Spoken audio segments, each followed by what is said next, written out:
All right. Very good morning, everybody, and welcome to today's resident lecture. It's my pleasure to introduce Lina Weiss, who is a second-year resident at our institution. And this morning, she will talk about a rare disease. She will talk about liposarcoma. So enjoy the talk. Thank you so much, Professor Lehmann, for this very kind introduction. I'm very happy to be talking about retroperitoneal liposarcoma this morning. Let me know if you can't hear me, then I'll try to speak up a little bit. So I'll start with a small introduction on soft tissue sarcoma in general, and then I will continue on to talk about a case of retroperitoneal liposarcoma, and we'll finish off with some take-home messages just as usual. So some essentials on soft tissue sarcoma in general. It's a malignancy of the connective tissue, which is of mesenchymal origin, and it's actually very, very rare. So the incidence is under 6 in 100,000, and this makes up about 1% of overall adult malignant tumors. The average age upon occurrence is 60 years, and there are over 70 histologic subtypes. Herein, the liposarcoma, as well as the leiomyosarcoma and the undifferentiated pleomorphic sarcomas are the most frequently found subtypes. You have them as well in various locations. So for us today, the relevant part is the retroperitoneum, where you can find about 17% of soft tissue sarcoma. And within that group, about 90% are made up of well and dedifferentiated liposarcoma, leiomyosarcoma, and solitary fibrous tumors. So let's continue on and talk a little bit about the tumor of Mr. X. He was a 70-year-old male who presented in an external outpatient clinic, and he's been having epigastric pain and some pain in his upper right abdomen for about a week and loss of appetite. Furthermore, he had lost weight of about 10 kilos over the duration of 6 months, which was intended, however, so we don't know the causality here. Upon examination, our colleague found a non-painful palpable mass in the epigastrium. So my question for you guys is, what would you do next? Does anyone have an idea? Ultrasound? Exactly, that's what our colleague did as well. And this showed a mass next to the right kidney. So subsequently, he went for a CT scan. And this showed an expensive retroperitoneal mass. And radiologists already gave us some suggestions in terms of differential diagnosis, which were sarcoma and kidney cell carcinoma. Here you can see the images of our Mr. X. And as you can see, it's quite a large tumor, which is very inhomogeneous in its structure, and it's pressing on the adjacent structures like the kidney, as well as the vena cava. And how is this typical for retroperitoneal liposarcoma? Clinically, it needs to be said that symptoms are usually very unspecific. So they're mostly associated with compression, some unspecific pain, some early satiety, loss of appetite, things like that. Some cases also edema of the lower extremities just because it's compressing on some of the main vessels. And when it comes to imaging, it needs to be said that the contrast-enhanced CT is the go-to method if we talk about imaging of the retroperitoneum. And here, what we do is we search for abnormal macroscopic fat. If you find any fats in a particular image that doesn't actually originate from the internal viscera, then you should always think of a possibility of having a liposarcoma. What is important here is that you identify the well-differentiated parts, just because this is essential for the following surgical planning. And furthermore, in order to complete a full staging, you should always follow this with a chest CT. These are a couple of examples. As you can see, it's very similarly, you have a very inhomogeneous tumor mass. And the image number B, you can see the dark part, which is marked with an arrow. This is actually also still part of the tumor. So some people might actually mistake that for just normal fats. And this is illustrated even further in the lower image, where you can see the two rather dense tumor pods. And some people might think, okay, that's just two separate tumors, but they're actually surrounded by the darker mass, which still belongs to the liposarcoma and is the well-differentiated part, which needs to be taken into consideration when you go for resection. So what's next here for our Mr. X? Does anyone have an idea what we would do? Biopsy? Yes, exactly. Very good. We would go for a percutaneous core needle biopsy, in fact. And I want to talk about this for a minute. It's actually the gold standard in terms of treatment planning. And depending on what you find in the subsequent histological analyses, the treatment planning can vary dramatically. There is often a fear of needle track seeding, which has actually been proven in recent studies to be quite minimal, so a maximum of 2%. And the risk of local recurrence is actually also not influenced by having performed a biopsy before treatment. What you do is you take multiple needle cores, and usually in liposarcomas, retroperitoneal route is preferred when taking the biopsy, and you should always try and target solid areas of the tumor in order to avoid underdiagnosis. In terms of pathology, the specimen should always be evaluated by two separate pathologists who have experience in diagnosing different kinds of soft tissue sarcoma, because it's quite rare, as I already said, and it's actually very difficult. And it's one of the main factors that determines the prognosis of your patient, because it's essential for the overall staging based on the histologic subtype and the grade. As usual, the grading is based on differentiation, the count of mitosis and necrosis. And as you can see in this particular graph, the grade is highly correlated to the metastasis-free survival. And although this graph is on sarcomas in general, this is equally valid for liposarcoma. For the liposarcoma, there's 5 subtypes currently described by the WHO, and they each have their distinctive morphologies and also genetic findings. Relevant for us today, because they're most frequently found in the retroperitoneum, are the well-differentiated and the dedifferentiated liposarcoma. Generally, when analyzing the samples, you would go for a general morphological observation, followed by an immunohistochemical staining, and molecular genetic analyses like fluorescence and cytohybridization, PCR methods, and some amplification methods. And this is because, especially for the well-differentiated and dedifferentiated liposarcoma, there are typical genetic aberrations. These are usually amplifications of some locations which are associated with or have been recognized as proto-oncogenes. And mostly found in almost 100% of cases is the MDM2 amplification, followed by the CDK4 amplification in about 90%. And I'll talk about this a little bit later in terms of relevance for therapy. So for Mr. X, does anyone have a suggestion of what we would do next? We would go for a multidisciplinary sarcoma board. And here we would talk about the different treatment options. That would be surgery, drugs, or radiation.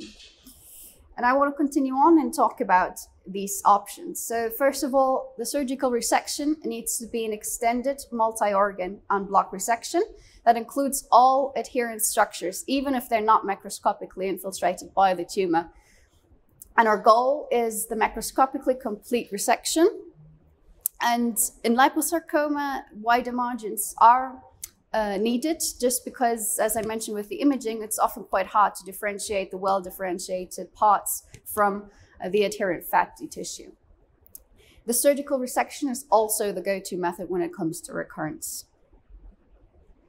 Here you can see the 2 compartments that you generally use for orientation when it comes to resection planning. And as you can see, they're quite big. So this is big surgery we're talking about, which also needs preoperative measures that should be taken. And the anesthesiological evaluation would be the first step. And then this would be followed by a colonoscopy and a stoma placement, because most of the times you have to resect part of the colon as well. And furthermore, the stoma placement is also relevant due to that, and a nuclear renal function scan to make sure that the kidney on the opposite side to where you're operating is functional. And obviously this all needs to be included in a detailed informed consent when you're preparing the patient for surgery. This is just to illustrate again the different compartments that we're kind of aiming. And you can see often, or most cases, the kidney needs to be resected, and you would go quite thoroughly through the margin of the psoas muscle as well.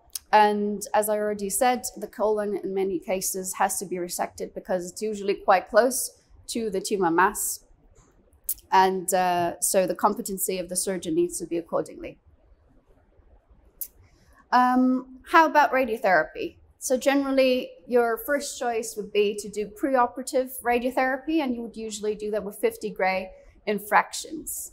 And it has been recently shown that in the case of liposarcoma, this actually has an impact and improvement on overall survival.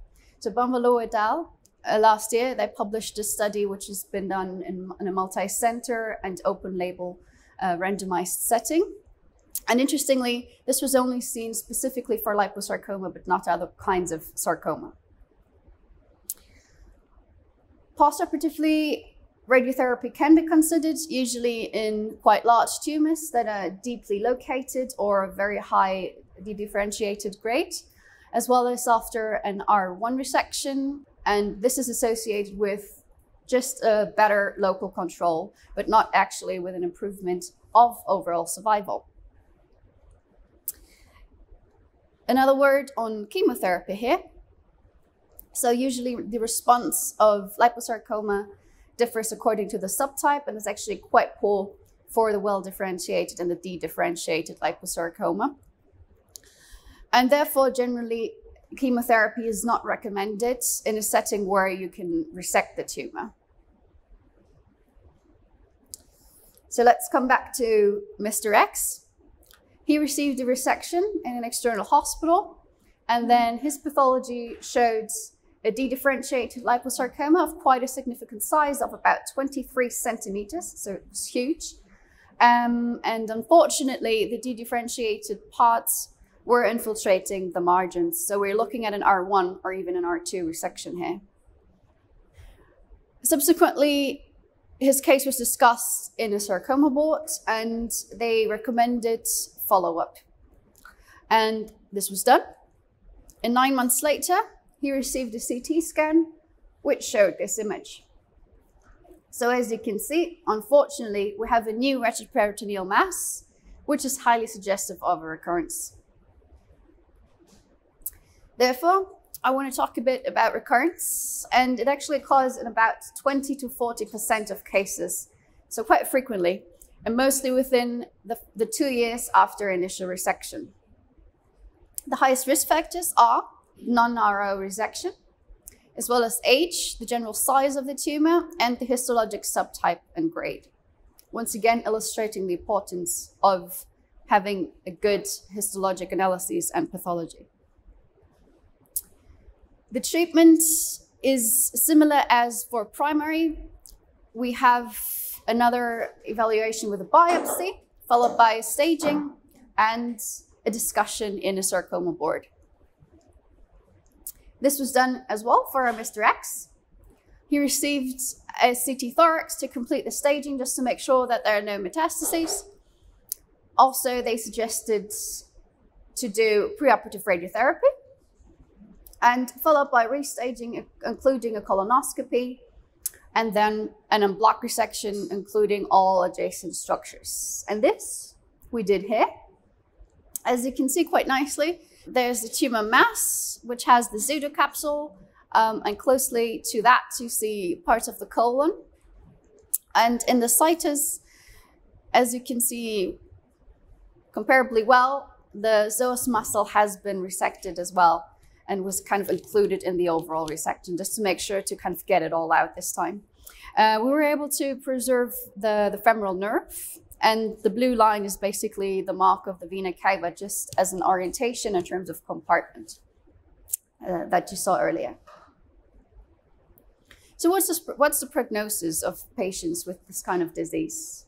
Generally, and this is for liposarcoma overall, the survival varies according to grade. So for the well-differentiated liposarcoma, you have about 90% 5-year survival, but it actually goes down quite severely for the high-grade dedifferentiated liposarcomas to about 40%. And if you have metastatic disease, it goes down further to 15%. The major prognostic factors are, as I already said above, the grade and the subtype. And then secondly, the margin of resection. And this is illustrated in this graph quite interestingly.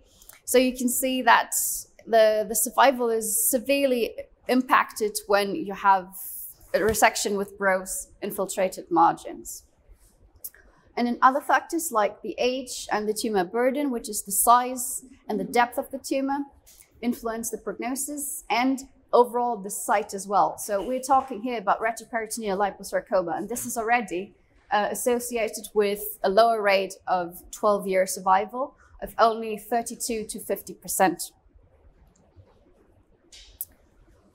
And seeing that metastatic diseases only associate with a 50% survival rate over 5 years, I want to talk about this as well. And generally, metastases are usually found in the lung or the liver, around 72% in the lung. The 5-year incidence is, once again, dependent on the tumor grade and subtype, and ranges between 10 and 40%. The majority, as well as in the case of recurrence, actually come up within 2 years after the resection. And a surgical metastastectomy can be performed if there's an isolated finding in the lung, for example, or the liver. But if that's not the case and we can't do resection, chemotherapy is the first choice. And this usually is anthracycline-based, so it's doxorubicin combined with ifosfamide. And there are promising novel targeted therapies for the well-differentiated and the dedifferentiated liposarcoma that, as I mentioned earlier, are usually associated with a poor response to chemotherapy. And these are targeting the molecules or the amplification loci that I mentioned earlier, the MDM2 and the CDK4. And there are different kinds of phase 1 and phase 2 trials currently going on to investigate these further, but they're actually showing quite promising results at the moment. So what comes next for Mr. X? Obviously, his case was discussed once again in the multidisciplinary sarcoma board, and he will be receiving surveillance. And usually, as I mentioned, the majority of recurrence occur within 2 years, and this is also valid for re-recurrence. So within this time, he will receive imaging every 3 months. And this would include a CT or an MRI paired with a serial chest CT. And after 3 years, you could usually extend the surveillance time to every 6 months. And then after 6 years, you could do annual checkups. So some take-home messages for you today. First of all, I would like you just to keep it in mind, to think of it. It's a rare disease, but it occurs. And if it does, no treatment without clear diagnosis. So don't be afraid to take a biopsy, because the fear of track needle seeding is actually not legitimate. Furthermore, don't work alone. Always discuss cases like this in a multidisciplinary board in order to kind of get the highest amount of knowledge on this particular disease. When it comes to resection, always do an unblocked resection and try to have clear margins. So yes, I thank you, and I'm looking forward to a discussion. And just in case anyone is interested, these are the detailed sources to the to the slides. And if you have any questions, any recommendations, I'm very happy to provide you with any recommendations here. Thank you, Lina. I think you successfully made your talk against this background. I have at least some questions. You mentioned the role of the biopsy for retroperitoneal tumors. Do you know, or is that something that you should always do, or do you have conditions, or do you know about conditions that you should exclude, or it should be where you wouldn't do a biopsy? So for retroperitoneal lesions in general, just a retroperitoneal mass, can you put a needle in at any time, or are there conditions that you should exclude before you do that? so the majority of cases, I would say put a needle in it. There is, for example, one specific tumor, the pheochromocytoma, where you would have to be sure just from the imaging that it's actually that, and then you wouldn't have to do a biopsy. But generally, always put a needle in it. Yeah, I think that those. I think Christian agrees. It's mostly pheochromocytoma and adrenocortical carcinoma where you would not do a biopsy, but otherwise you can put a needle into every tumor. Thank you very much. Excellent talk. I have two questions. The first one is, you showed the study by Bonvalot that showed a real benefit of neoadjuvant chemoradiation.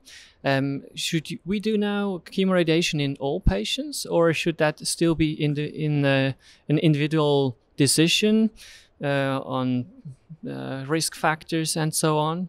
And in line with that, the second question is, does your histologic workup, the preoperative workup, does that have any decision-making factors? Would you do something differently in some subtypes?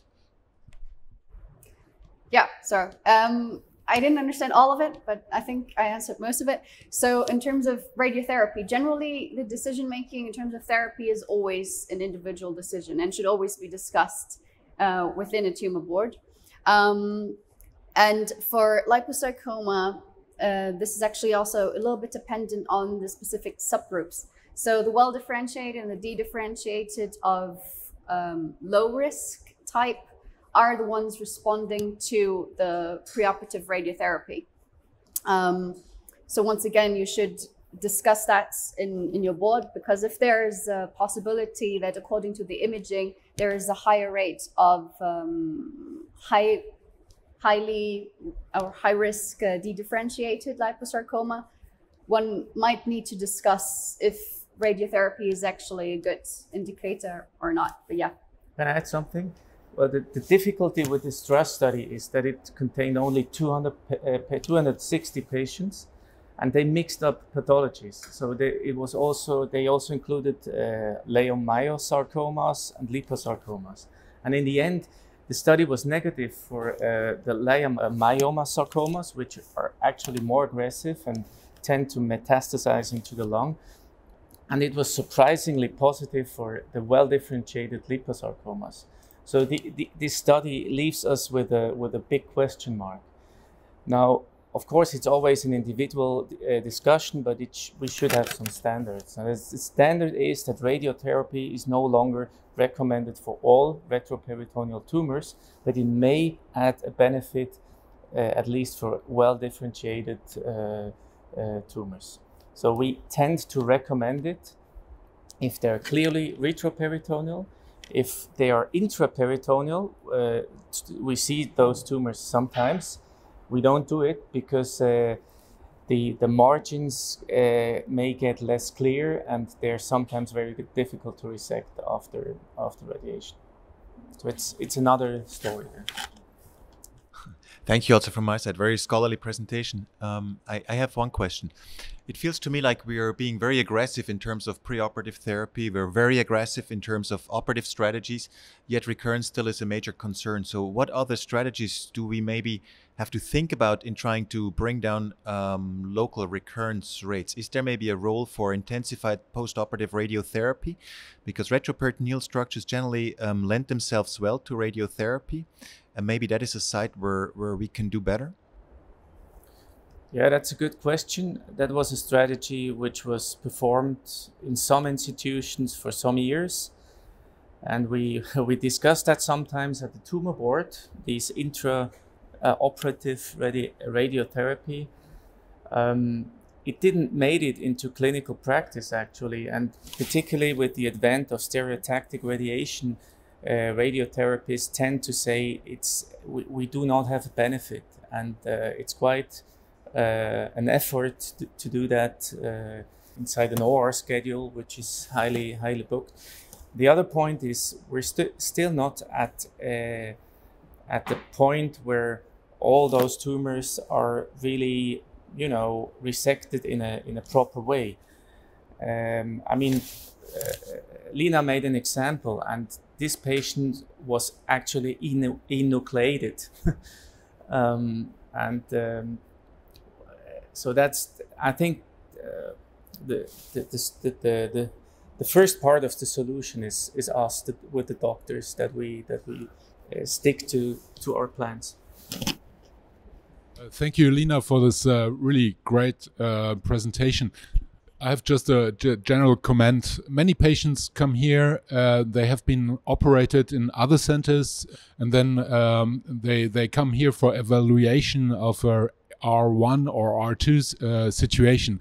And I think one cannot emphasize enough that those types of tumors really need to be treated in specialized centers where all different specialists are available, and a correct treatment plan can be set up before really starting the treatment. This is just a general comment. I think this is really important because we see a lot of patients coming here with an attempt to resect or incomplete resection. Thank you very much. Yeah, I think that was a good word to the end. Thanks, Lina, again for your great talk. Thank you.